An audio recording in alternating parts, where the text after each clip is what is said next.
He had everything money could buy: private jets, glass towers, a life most people only imagined. But the night millionaire single dad Adam Hale walked past his daughter's room and saw his nanny sleeping on the cold wooden floor, curled up with nothing but a thin blanket, he froze. What he discovered in that moment, and what he chose to do after, would shatter every assumption people had about him, flip his world upside down, and change 3 lives forever. This is the story viewers won't expect, one that begins with a broken father, a struggling nanny, and a moment that exposes truths neither of them were prepared to face. Chapter 1, The Girl Who Slept on the Floor. Adam Hale had built an empire on precision and control. At 37, he was the CEO of Hale Innovations, a tech company praised for its brilliance and whispered about for its relentless standards. Behind those whispers was a truth he rarely admitted: he was a single father who still hadn't figured out how to be whole again. His wife, Emily, had died 4 years earlier. Since then, he had raised their daughter, Lily, mostly through help he hired, walls he built, and time he buried in work. Lily was 6, bright, curious, sweet, but carrying a quiet sadness, a shadow inherited from a home that looked perfect on the outside but still felt half empty on the inside. That was why Adam hired a new nanny, Sophia Martin, a 25-year-old woman with warm eyes and a resume built entirely from small-town jobs and personal recommendations. She didn't know rich people, didn't pretend to. She just knew how to care for children, and Lily loved her instantly. Adam didn't notice her much at first. In his world, people were hired to solve needs, not to be seen. But Sophia was different, not because she demanded attention, but because she had a way of softening the house just by existing. She hummed while she cooked.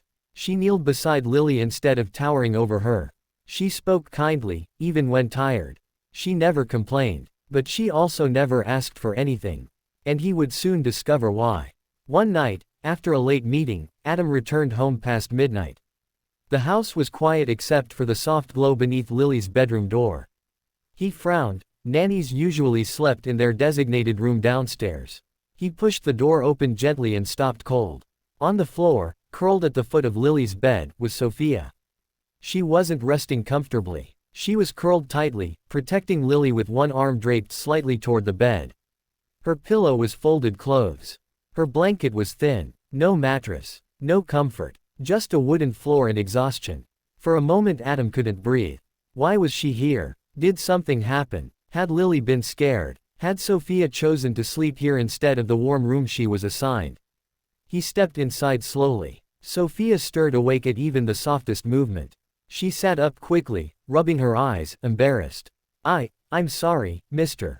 Hale. I didn't mean. Why are you sleeping on the floor? His voice didn't come out sharp, but stunned. She swallowed, pulling her sweater around her shoulders. Lily had nightmares again. She asked me to stay with her until she fell asleep. I didn't want to disturb anyone, so I stayed. I guess I fell asleep too. Adam's eyes moved around the room. Sophia hadn't made a nest of her things. She wasn't taking advantage. She was simply trying to comfort his daughter, even if it meant giving up her own rest. You could have slept in the bed beside her, he said quietly. She shook her head. I didn't think it would be appropriate. That sentence hit him harder than he expected. Appropriate. Here she was, treating his home with a respect most people didn't bother showing. And here he was, a man who hadn't realized his daughter was struggling with nightmares.